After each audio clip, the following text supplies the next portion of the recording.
नमस्कार। आप सभी का स्वागत है किस्से और कहानियों में टेल्स फ्रॉम द हार्ट। आज हम श्री रविंद्रनाथ टैगोर की एक कहानी सुनेंगे जिसका शीर्षक है अनाथ। चलिए शुरू करते हैं। गांव के किसी एक अभागिनी के अत्याचारी पति के तिरस्कृत कर्मों की पूरी व्याख्या करने के बाद पड़ोसिन तारामती ने अपनी राय संक्षेप में प्रकट करते हुए कहा, आग लगे ऐसे पति के मुंह में। सुनकर जय गोपाल बाबू की पत्नी शशिकला को बहुत बुरा लगा और ठेस भी लगी। उसने जबान से तो कुछ भी न कहा, पर अंदर ही अंदर सोचने लगी कि पति जाति के मुख में सिगरेट सिगार की आग के सिवा और किसी तरह की आग लगाना या कल्पना करना कम से कम नारी जाति के लिए कभी किसी भी अवस्था में शोभा नहीं देता। शशिकला को गुमसुम बैठा देखकर कठोर हृदय तारामती का उत्साह दूना हो गया। वह बोली, ऐसे कसम से तो जन्म जन्म की रांड भली, और चटपट वहां से उठकर चल दी। उसके जाते ही बैठक समाप्त हो गई। शशिकला गंभीर हो गई। वह सोचने लगी, पति की ओर से किसी दोष की वह कल्पना भी नहीं कर सकती जिससे उनके प्रति ऐसा कठोर भाव जागृत हो जाए। विचारते विचारते उसके कोमल हृदय का सारा प्रतिफल अपने प्रवासी पति की ओर उच्छ्वासित होकर दौड़ने लगा। पर जहां उसके पति शयन किया करते थे, उस स्थान पर दोनों बाहें फैलाकर वह औंधी पड़ी रही और बारंबार तकिए को छाती से लगाकर चूमने लगी। तकिए में पति के सिर के तेल की सुगंध को वह महसूस करने लगी और फिर द्वार बंद करके बक्स में से पति का एक बहुत पुराना चित्र और स्मृति पत्र निकालकर बैठ गई। उस दिन की निस्तब्ध दोपहरी उसकी इसी प्रकार कमरे में एकांत चिंता, पुरानी स्मृति और व्यथा के आंसुओं में बीत गई। शशिकला और जय गोपाल बाबू का दाम्पत्य जीवन कोई नया हो सो बात नहीं है। बचपन में शादी हुई थी और इस दौरान में कई बाल बच्चे भी हो चुके थे। दोनों ने बहुत दिनों तक एक साथ रहकर साधारण रूप से दिन काटे। किसी भी ओर से इन दोनों को अपरिमित स्नेह को देखने कभी कोई नहीं आया। लगभग 16 वर्ष की एक लंबी अवधि बिताने के बाद उसके पति को महज काम धाम ढूंढने के लिए अचानक परदेश जाना पड़ा और विच्छेद ने शशि के मन में एक प्रकार का प्रेम का तूफान खड़ा कर दिया। विरह बंधन में जितनी खिंचाई होने लगी, कोमल हृदय की फांसी उतनी ही कड़ी होने लगी। इस ढीली अवस्था में जब उसका अस्तित्व भी मालूम नहीं पड़ा, तब उसकी पीड़ा अंदर से टीसे मारने लगी।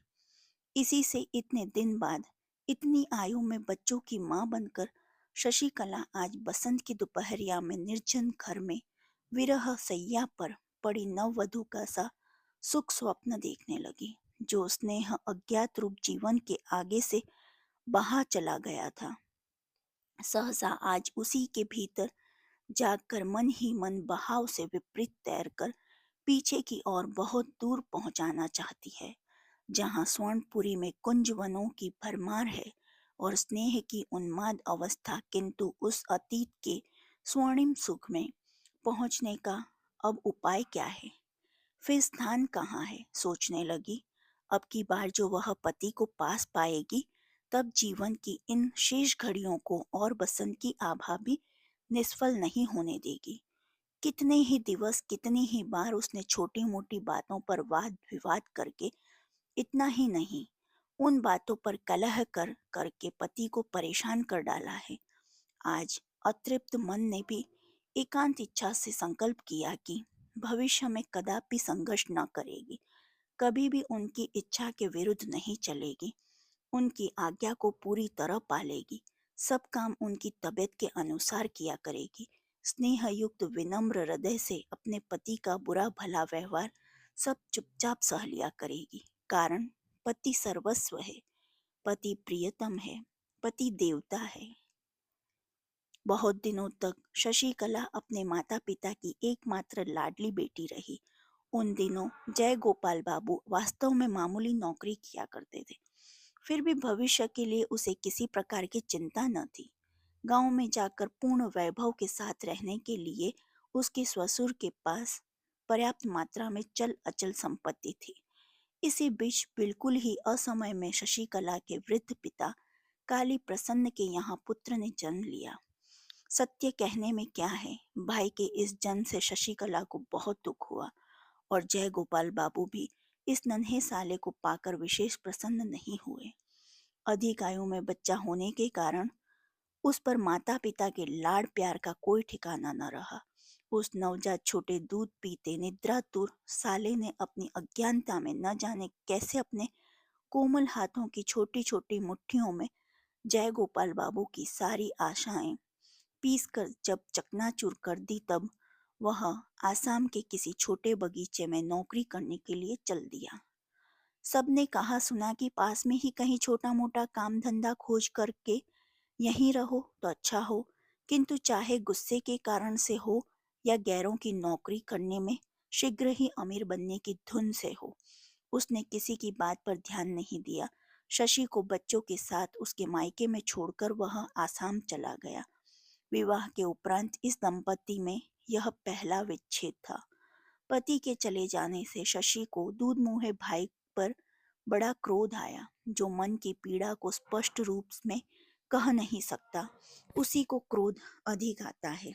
छोटा सा नवजात शिशु माँ के स्तनों को चूमता और आंख मीचकर निश्चिंतता से सोता, और उसकी बड़ी बहन अपने बच्चों के लिए गर्म दूध, ठंडा भात, स्कूल जाने के देर इत्यादि अनेक कारणों से रात दिन रूठ कर मुंह फुलाए रहती और सारे परिवार को परेशान करती।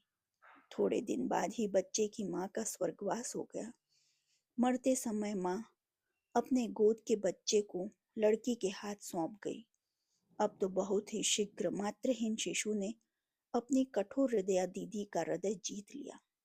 हाँ हाँ ही करता हुआ वह शिशु जब अपनी दीदी के ऊपर जा पड़ता और अपने बिना दांत के छोटे से मुख में उसका मुंह, नाक, कान सब कुछ ले जाना चाहता, अपनी छोटी सी मुट्ठी में उसका जूड़ा पकड़कर जब खींचता और किसी कीमत पर भी हाथों में आई वस्तु को छोड़ने के लिए तैयार न होता, दिवाकर के उदय होने से पहले ही उठकर जब वह गिरता पड़ता हुआ अपनी दीदी को कोमल स्पर्श से पुलकित करता, किलकारियां मार मार कर शोर मचाता आरंभ कर देता, और जब वह क्रमशः दीदी दीदी पुकार पुकार कर बारंबार उसका ध्यान बांटने लगा, और जब उसने कामकाज और फुर्सत के समय उस पर उपद्रव करने के लिए आरंभ कर दिए, तब शशि से स्थिर नहीं रहा गया। उसने उस छोटे से स्वतंत्र प्रेमी अत्याचारी के आगे पूरे तौर पर आत्मसमर्पण कर दिया।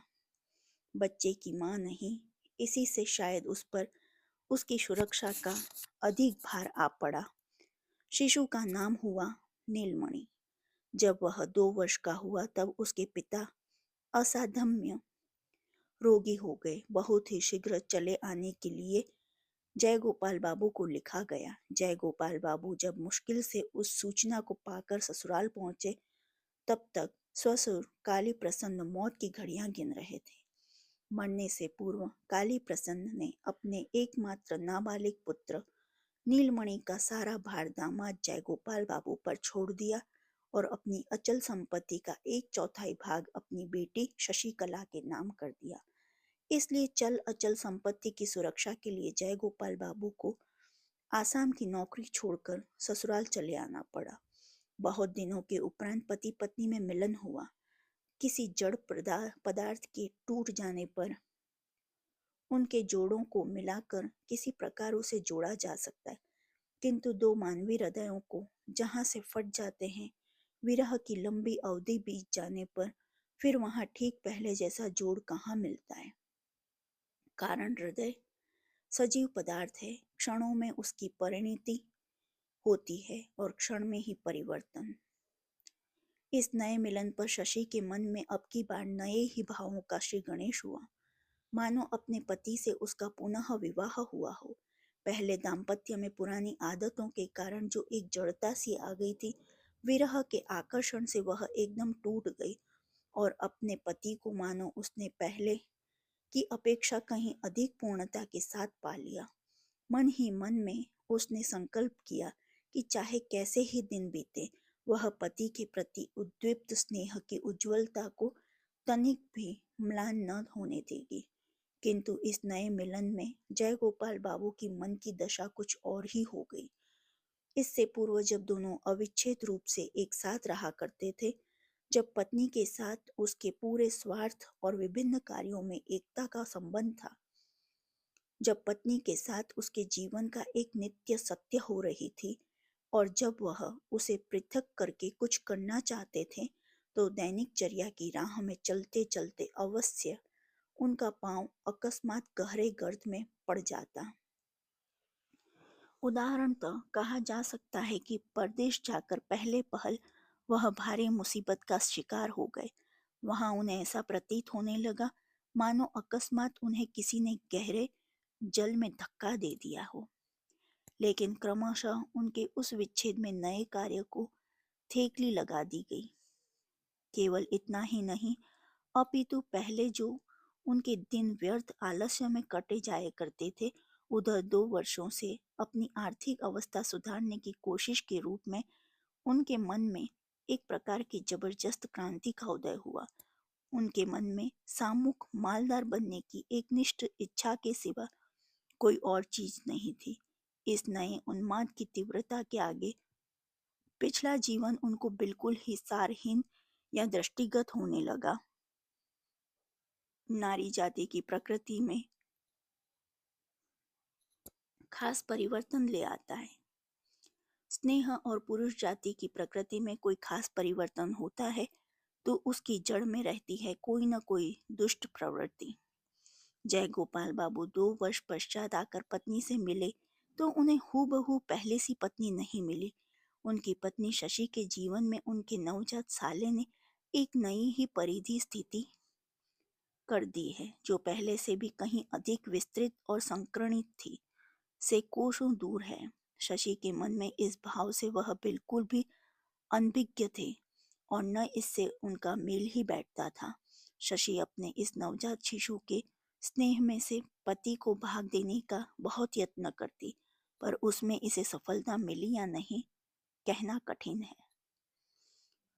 शशि नीलमणि को गोदी में उठाकर हंसती हुई पति के सामने आती और उनकी गोद में देने की चेष्टा करती, किंतु नीलमणि पूरी ताकत के साथ दीदी के गले से चिपट जाता और अपने संबंध की तनिक भी परवाह न करके दीदी के कंधे से मुंह को छिपाने का प्रयत्न करता। शशि की इच्छा थी कि उसके इस छोटे भाई को मन बहलाने की जितनी ही प्रकार की विद्या आती है, सबकी सब बहनों के आगे प्रकट हो जाए। लेकिन न तो बहनों ने ही इस विषय में कोई आग्रह दिखाया, न साले ने ही कोई दिलचस्पी दिखाई। जयगोपाल बाबू की समझ में यह बिल्कुल न आया कि इस दुबले पतले चौड़े माथे वाले मनहूस सूरत काले कलूटे बच्चे में ऐसा कौन सा आकर्षण है जिसके लिए उस पर प्यार की इतनी फिजूल खर्ची की जा रही है। प्यार की सूक्ष्म से सूक्ष्म बातें नारी जाति चट से समझ जाती है। शशि तुरंत ही समझ गई कि जय गोपाल बाबू को नीलमणि के प्रति कोई खास रुचि नहीं है और वह शायद मन से उसे चाहते भी नहीं है। तब से वह अपने भाई को भी बड़ी सतर्कता से पति की दृष्टि से बचाकर रखने लगी। जहां तक हो सकता जय गोपाल बाबू की विराग दृष्टि उस पर नहीं पड़ने पाती और इस प्रकार वह बच्चा उस अकेली का एकमात्र स्नेह का आधार बन गया। उसकी वह इस प्रकार देखभाल रखने लगी जैसे वह उसका बड़े यत्न से इकट्ठा किया हुआ गुप्त धन है। सभी जानते हैं कि स्नेह जितना भी गुप्त हो, जितना ही एकांत का होता है, उतना ही तेज हुआ करता है। नीलमणि जब कभी रोता तो जय गोपाल बाबू को बहुत ही झुंझलाहट आती, अतः शशि झट से उसे छाती से लगाकर खूब प्यार कर करके हंसाने का प्रयत्न करती। खासकर रात को उसके रोने से यदि पति की नींद उचड़ने की संभावना होती और पति यदि उसे रोते हुए शिशु के प्रति हिंसात्मक भाव से क्रोध या घृणा जाहिर करता हुआ तीव्र स्वर में चिल्ला उठता, तब शशि मानो अपराधिनी सी संकुचती और अस्थिर हो जाती और उसी क्षण उसे गोदी में लेकर दूर जाकर प्यार के स्वर में कहती, सो जा मेरा राजा बाबू, सो जा। वह सो जाता। बच्चों बच्चों में बहुधा किसी न किसी बात पर झगड़ा हो ही जाता है। शुरू शुरू में ऐसे अवसरों पर शशि अपने भाई का पक्ष लिया करती थी, कारण उसकी माँ नहीं है। जब न्यायाधीश के साथ साथ न्याय में भी अंतर आने लगा, तब हमेशा ही निर्दोष नीलमणि को कड़ा से कड़ा दंड भुगतना पड़ता। यह अन्याय शशि के हृदय में तीर के समान चुभ जाता और इसके लिए वह दंडित भाई को अलग से ले जाकर उसे मिठाई देकर, खिलौने देकर, गाल चूम कर दिलासा देने का प्रयत्न किया करती। परिणाम यह देखने में आता है कि शशि नीलमणि को जितना ही अधिक चाहती, जय गोपाल बाबू उतना ही उस पर जलते भूनते रहते। वह जितना ही नीलमणि से घृणा करते, गुस्सा करते, शशि उतना ही उसे अधिक प्यार करती। जय गोपाल बाबू उन इंसानों में से हैं जो कि अपनी पत्नी के साथ कठोर व्यवहार नहीं करते, और शशि भी उन स्त्रियों में से जो स्निग्ध स्नेह के साथ चुपचाप पति की बराबर सेवा क्या करती है। किंतु अब केवल नीलमणि को लेकर अंदर ही अंदर एक गुठली सी पकने लगी, जो उस दंपत्ति के लिए व्यथा दे रही है। इस प्रकार के नीरव द्वंद्व का गोपनीय आघात प्रतिघात प्रकट संघर्ष की अपेक्षा कहीं अधिक कष्टदायक होता है। यह बात उन समवयस्कों से छिपाना कठिन है जो कि विवाहित दुनिया की सैर पर कर चुके हों। नीलमणि की सारी देह में केवल सिर ही सबसे बड़ा था। देखने में ऐसा प्रतीत होता जैसे विधाता ने एक खोखले पतले बांस में फूंक मारकर उसके सिर पर एक हांडिया बना दी है। डॉक्टर भी अक्सर भय प्रकट करते हुए कहा करते कि लड़का उस ढांचे के समान ही निकम्मा साबित हो सकता है। बहुत दिनों तक उसे बात करना और चलना नहीं आया। उसके उदासीन गंभीर चेहरे को देखकर ऐसा प्रतीत होता कि उसके माता पिता अपनी वृद्धावस्था की सारी चिंताओं का भार इसी नन्हे से बच्चे के माथे पर लाद गए। दीदी के यत्न और सेवामणि से नीलमणि ने अपने भय का समय पार करके छठे वर्ष में पदार्पण किया। कार्तिक में भैया दूज के दिन शशि ने नीलमणि को नए नए बढ़िया वस्त्र पहनाए, खूब सज धज के साथ बाबू बनाया और उसके विशाल माथे पर टीका करने के लिए थाली सजाई। भैया को पटेड़ पर बिठाकर अंगूठे में रोली लगाकर टीका लगा ही रही थी कि इतने में पूर्वोक्त मुंह फट पड़ोसिन तारा आ पहुंची और आने के साथ ही बात में शशि के साथ संघर्ष आरंभ कर दिया। वह कहने लगी, हाय हाय, छिपे छिपे भैया का सत्यानाश करके ठाट बाट से लोग दिखाओ टीका करने से क्या फायदा। सुनकर शशि एक साथ आश्चर्य, क्रोध और वेदना की दामिनी से टूट पड़ी। अंत में उसे सुनना पड़ा कि वे दोनों औरत मर्द मिलकर सलाह करके नाबालिग नीलमणि की अचल संपत्ति को मालगुजारी वसूली में नीलाम करवाकर पति के फुफेरे भाई के नाम खरीदने के साजिश कर रहे हैं। शशि ने सुनकर कोसना शुरू किया। जो लोग इतनी बड़ी झूठी बदनामी कर रहे हैं, भगवान करें उनकी जीभ जल जाए। और अश्रु बहाती हुई सीधी वह पति के पास पहुंची तथा उनसे सब बात कह सुनाई। जय गोपाल बाबू ने कहा, आजकल के जमाने में किसी का भरोसा नहीं किया जा सकता। उपेंद्र मेरा सगा फुफेरा भाई है। उस पर सारी अचल संपत्ति का भार डालकर मैं निश्चिंत था। उसने कब मालगुजारी नहीं भरी और कब नीलाम में हासिलपुर खरीद लिया, मुझे कुछ पता नहीं लगा। शशि ने आश्चर्य के साथ पूछा, तुम नालिश नहीं करोगे? जय गोपाल बाबू ने कहा, भाई के नाम नालिश कैसे करूं? और फिर नालिश करने से कुछ फल भी नहीं निकलेगा। गांठ से और रुपए पैसे भी की बर्बादी होगी। पति की बात पर भरोसा करना शशि का कर्तव्य है, किंतु वह किसी भी तरह भरोसा न कर सकी। तब फिर उसकी अपनी सुख की घर गृहस्थी और स्नेह का दाम्पत्य जीवन सब कुछ सहसा भयानक रूप में उसके समक्ष आ खड़ा हुआ। जिस घर द्वार पर को वह अपना आश्रय समझ रही थी,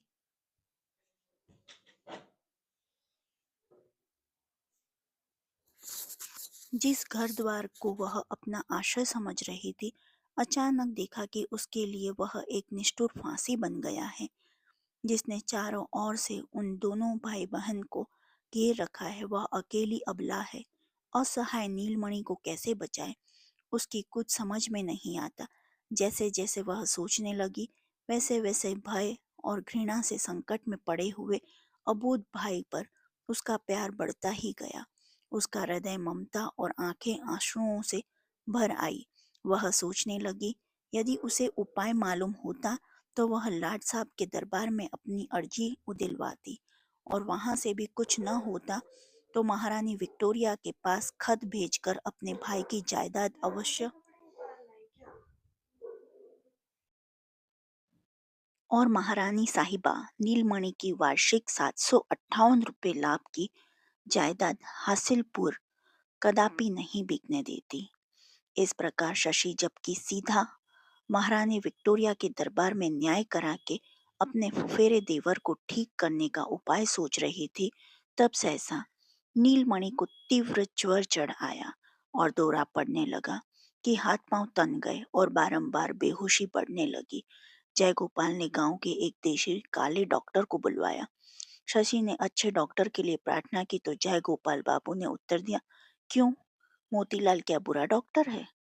शशि ने जब उनके पांवों पर गिर गई, अपनी सौगंध खिलाकर भयभीत हिरनी की तरह निहारने लगी, तब जयगोपाल बाबू ने कहा, अच्छा, शहर से डॉक्टर डॉक्टर बुलवाता हूँ, ठहरो। शशि नीलमणि को छाती से चिपकाए पड़ी रही। नीलमणि भी एक पल के लिए उसे आंखों से ओझल नहीं होने देता। भय खाता कि उसे धोखा देकर दीदी उसकी कहीं चली न जाए, इसलिए वह सदा उससे चिपटा रहता। यहाँ तक कि सो जाने पर भी पल्लू कदापि नहीं छोड़ता। सारा दिन इस प्रकार बीत गया। संध्या के बाद दिया बत्ती के समय जय गोपाल बाबू ने आकर कहा, शहर का डॉक्टर नहीं मिला, वह दूर कहीं मरीज देखने गया है। और इसके साथ ही यह भी कहा, मुकदमे के कारण मुझे अभी इसी समय बाहर जाना पड़ रहा है। मैंने मोतीलाल से कह दिया है, दोनों वक्त आकर अच्छी प्रकार से देखभाल किया करेंगे। रात को नीलमणि अनसन बकने लगा। भोर होते ही शशि और कुछ भी न सोचकर खुद रोगी भाई को लेकर नाव में बैठ कलकत्ता के लिए चल दी।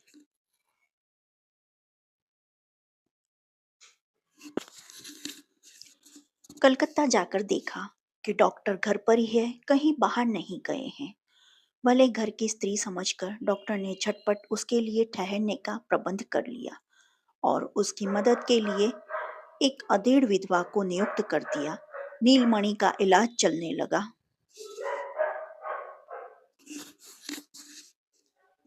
दूसरे दिन जयगोपाल बाबू भी कलकत्ता आ धमके। मारे गुस्से के आग बबूला होकर उसने शशि को तत्काल ही घर लौटने का हुक्म दिया।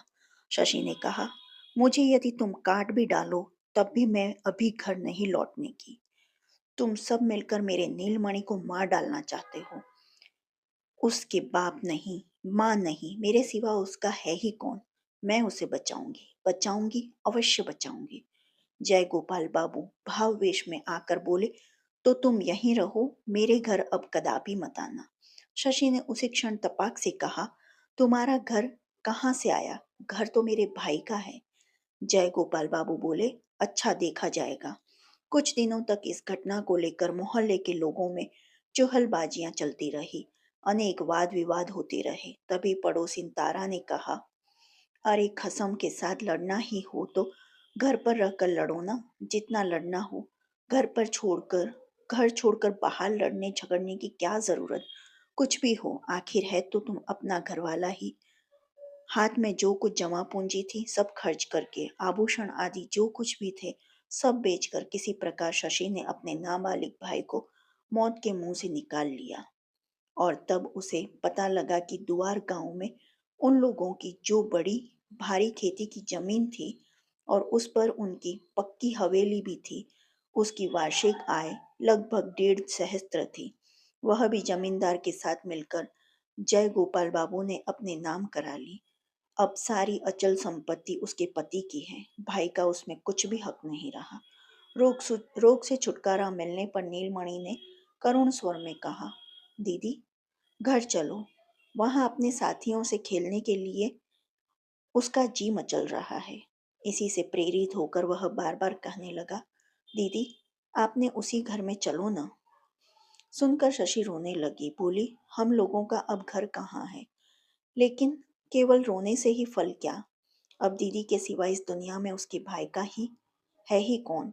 यह सोचकर शशि ने आंखें पोंछ डाली और साहस बटोरकर डिप्टी मजिस्ट्रेट तारिणी बाबू के घर जाकर उसकी पत्नी की शरण ली। मजिस्ट्रेट साहब जय गोपाल बाबू को भली भांति जानते थे। भले घर की बहू बेटी घर से निकलकर जमीन जायदाद के लिए पति से झगड़ना चाहती है, इस बात पर वे शशि पर गुस्सा हुए। उसे बातों से फुसलाए रखकर उसी समय उन्होंने जय गोपाल बाबू को पत्र लिखा। जय गोपाल बाबू साले सहित शशि को जबरदस्ती नाव पर बिठाकर गांव ले गया। इस दंपति का द्वितीय विच्छेद के बाद फिर द्वितीय मिलन हुआ। जन्म का साथ सृष्टिकर्ता का विधान जो ठहरा। बहुत दिनों के बाद घर लौटकर पुराने साथियों को पाकर नीलमणि बहुत खुश हुआ। आनंद पूर्वक घूमने फिरने लगा। उसकी निश्चिंत खुशी को देखकर भीतर ही भीतर शशि की छाती फटने लगी। शरद ऋतु आई। मजिस्ट्रेट साहब गांव में छानबीन करने के दौरान दौरे पर निकले और शिकार करने के लिए जंगल से सटे हुए एक गांव में तंबू तन गए। गांव के मार्ग में साहब के साथ नीलमणि की भेंट हुई। उसके सभी साथी साहब को देखकर दूर हट गए। निरीक्षण करता रहा, न जाने साहब को उससे कुछ दिलचस्पी हुई। उसने पास बुलाकर पूछा, तुम स्कूल में पढ़ते हो? बालक ने चुपचाप खड़े रहकर सिर हिला दिया, हाँ। साहब ने पुनः पूछा, कौन सी पुस्तक पढ़ते हो? नीलमणि पुस्तक शब्द का मतलब न समझ सका, अतः साहब के मुंह की ओर देखता रहा। घर पहुंचकर नीलमणि ने साहब के साथ अपने इस परिचय की बात खूब उत्साह के साथ दीदी को बताई। दोपहर को अचकन पजामा पगड़ी आदि बांधकर जय गोपाल बाबू साहब का अभिवादन करने के लिए पहुंचे। साहब उस समय तंबू के बाहर खुली छाया में कैंप मेज लगाए बैठे थे। सिपाही वगैरह की चारों ओर धूम मची हुई थी। उन्होंने जयगोपाल बाबू को चौकी पर बैठाकर गांव के हालचाल पूछे। जयगोपाल बाबू सर्वसाधारण गांव वालों के सामने जो इस प्रकार बड़प्पन का स्थान घेरे बैठा है, इसके लिए वह मन ही मन फूला नहीं समा रहा। उसके मन में बार बार यह विचार उठ रहे थे कि इस समय चक्रवर्ती और नंदी घराने का कोई आकर देख जाता तो कितना अच्छा होता। इतने में नीलमणि को साथ लिए अवगुंठन ताने एक स्त्री सीधी साहब के सामने आकर खड़ी हो गई। बोली, साहब, आपके हाथ में मैं इस अनाथ भाई को सौंप रही हूँ। आप इसकी रक्षा कीजिए। साहब पूर्व परिचित गंभीर प्रकृति वाले बालक को देखकर उसके साथ वाली स्त्री को भले घर की बहू बेटी समझकर उसे क्षण उठ के खड़े हो गए। बोले, आप तंबू में आइए। मुझे जो कुछ कहना है वह यहीं कहूंगी। जयगोपाल बाबू का चेहरा फीका पड़ गया और घबराहट के मारे ऐसा हो गया मानो अंगारे पर अचानक उसका पांव पड़ गया हो। गांव के लोग तमाशा देखने के लिए खिसक खिसक कर पास आने की चेष्टा करने लगे। तभी साहब ने बेंत उठाया और सब भाग खड़े हुए। तब फिर शशिकला ने अपने अनाथ भाई का हाथ थामते हुए इस अनाथ बच्चे का सारा इतिहास शुरू से आखिर तक कह सुनाया। जय गोपाल बाबू ने बीच बीच में रुकावट डालने की चेष्टा की, पर साहब ने गरज कर उसे जहां का तहां बैठा दिया। चुप रहो, और बैठ के संकेत से उसे चौकी से उठाकर सामने खड़ा होने का हुक्म दिया।